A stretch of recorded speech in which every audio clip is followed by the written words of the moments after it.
61 килограмм вазн toifasi, категория 61 килограмм. Официальное представление бойцов. Первое синий кок бурчакта. Бойцу 28 лет. Его рост 1,75 сантиметров, вес 61 килограмм ровно. Он мастер спорта по ММА, мастер спорта по грэпплингу. Представляет Рахманатауш, Кыргызстан, Аскар Курбанов!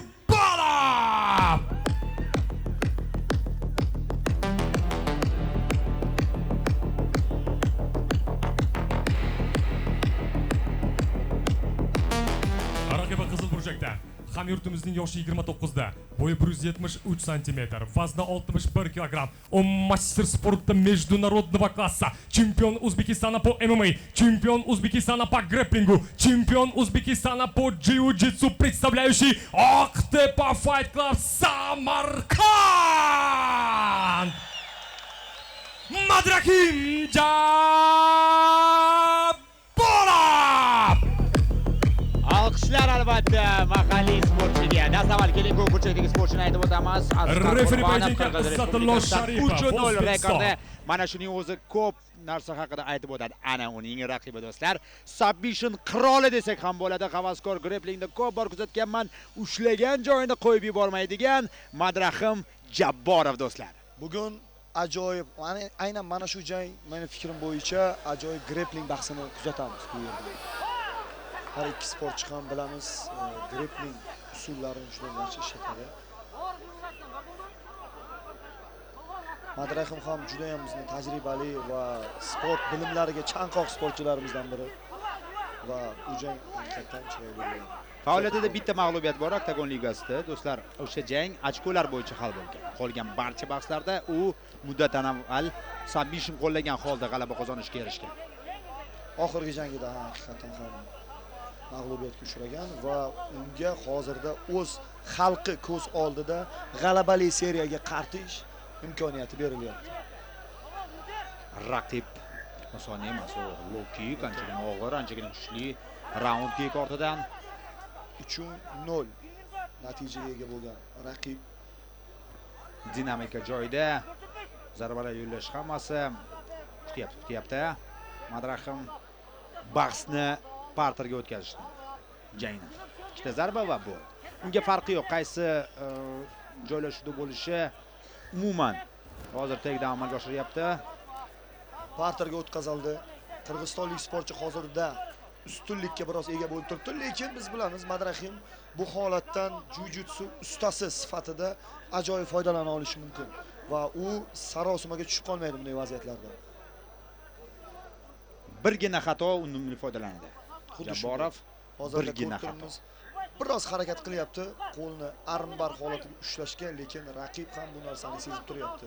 Mana oyog'ini ko'taryapti, sekin-asta. Afsuski biroz bildirib qo'yapti bunaqa holatlarda, maqsadini bilib turibdi raqib va haqiqatan ko'rib turganingizdek, mana bosh qismini oktagon chetiga taqashga harakat qilyapti va manyovrga yo'l qo'ymaslik maqsad bu. Endi Qurbonov ham alohida tayyorgarlik ko'rgan, biladi raqib qanday salohiyatga, qanday kuchga ega ekanligini va bunga yo'l qo'ymaslikka urinib ko'radi. Mana nima uchun? Chunki jangni boshidan oxirigacha Jabborov aynan qidiradi submission. Biz qirg'izistonlik sportchilarning oxirgi janglaridan xulosa qilib aytishimiz mumkinki, ular parter holatiga o'tkazgandan keyin raqibini ular shoshilishmaydi, kutishadi, aynan raqibni toliqishini, uni tagidan chiqib ketishga harakat qilishini kutishadi va xuddi mana shunday bo'lyapti hozir. Biroz ustunlik qo'ldan boy berildi va Matkarim harakat qilish kerak bo'ladi hozirda raundni qaytarish uchun. Kelik zarbasi. Ming bor uzr, Madrahim. Ehtiyot bo'lish kerak. Jabborov o'sha parterda o'zi uchun qulay vaziyatni topish kerak. Biroz kerak, boshqa chorasi yo'q. Biroz toliqqanligini sezib turibmiz va ozginagina nafas rostlashini maslahat berishyapti unga burchakdagilar. Har ikki jangchi faol boshlashdi jangni va ana endi qanday qaltasa, hozir juda yaqin o'tib ketdi mana shu zarba. Yaxshi aldagan edi. Ruschasiga pochtalyon deyiladi. Ikkita chap qo'l zarba va asosiy qilib o'ng qo'l zarba beriladi. O'ng qo'l zarbalarini juda ham yaxshi o'tkaza olyapti Qurbonov. Ikkinchisi ehtiyot bo'lish lozim. Yaxshi javob qaytardi, ammo undan avval o'zi ikkita o'tkazib yuboryapti. Overhand qo'llar ustidan. Mana shu zarba yaqin masofaga kirib olgan holda jab. Jabborov biroz o'zini toliqqanligini raqibiga sezdirib qo'yapti. Buni hattoki biz ham sezyapmiz. Va Vah, yaxshi bundan harakat. qirg'izistonlik sportchi ana endi Qurbonov faol hujumlar bilan foydalana olyapti. Oktagondan to'liq foydalanishni maslahat bergan bo'lar edim Jabborovga. Va chunki har safar bir joyga turganda o'ng qo'l bilan jazolay olyapti Qurbonov. Mana endi og'izda.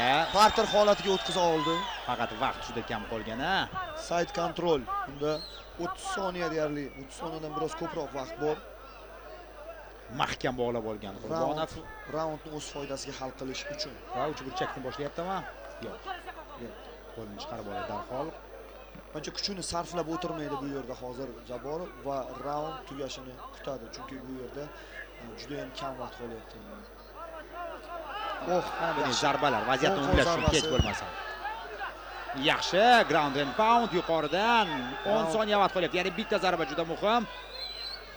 Raqib kuchini ham kamaytirib yuborishi mumkin. Yetib bormadi, ikkinchi zarba yetib bordi, juda kuchli emas va bo'ldi. Birinchi raund yakunlanmoqda.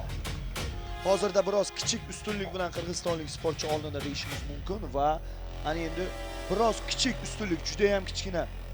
Lekin hozirda ko'rib turibmizki, ikkita sportchida ham jismoniy imkoniyatlar yaxshi darajada va ular davom ettira olishadi hozirda. Takedownlar bo'yicha barobar. Xuddi shunday.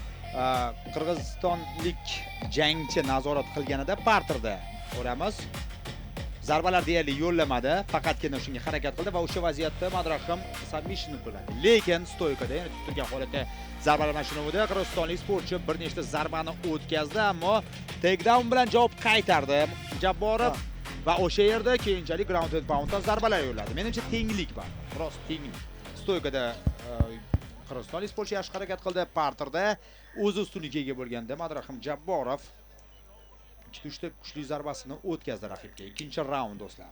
Diqqat qilamiz.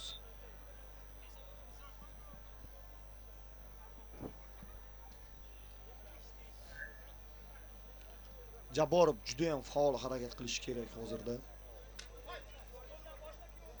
Va uni jismoniy imkoniyatlari bunga to'liq javob beradi deb o'ylayman. Mana shuni aytib o'tmoqchi edim. Nima turnirda kuzatgan bo'lsam, grappling bo'yicha musobaqa MMA'da ham jismoniy holatida hozir o'tkazib yubordi zarba.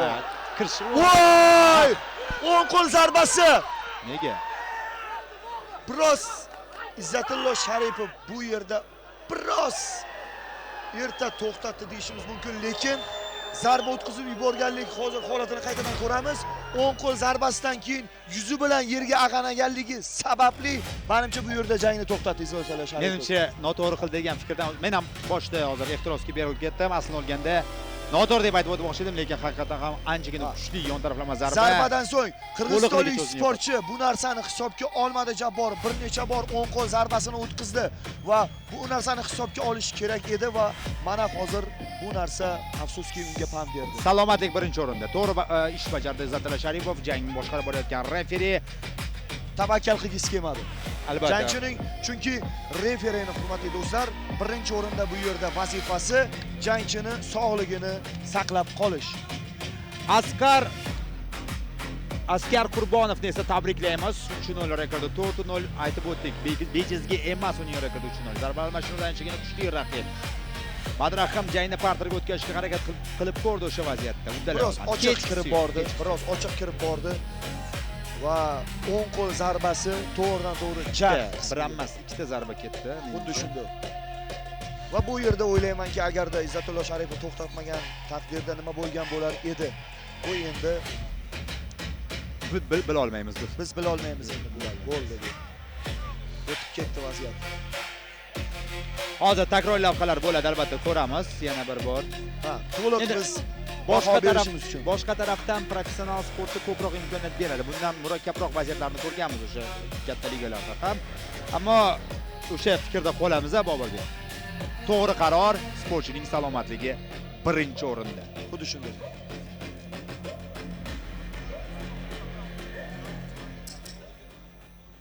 Va ushbu jang g'olibi в данном поединке зафиксирован KO нокаут. Победу одержал Рахманатович Аскар Курбанов.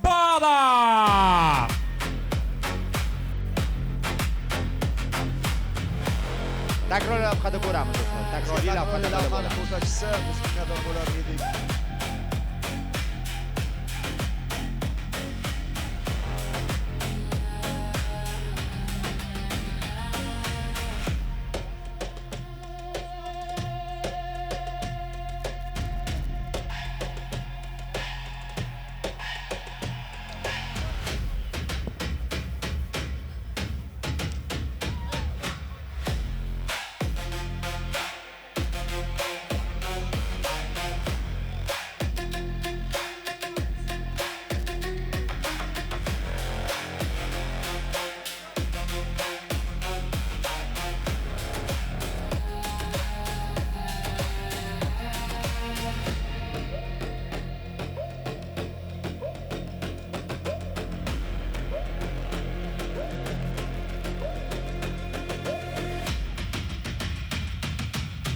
Mana o'sha vaziyat do'stlar, mana o'sha holat.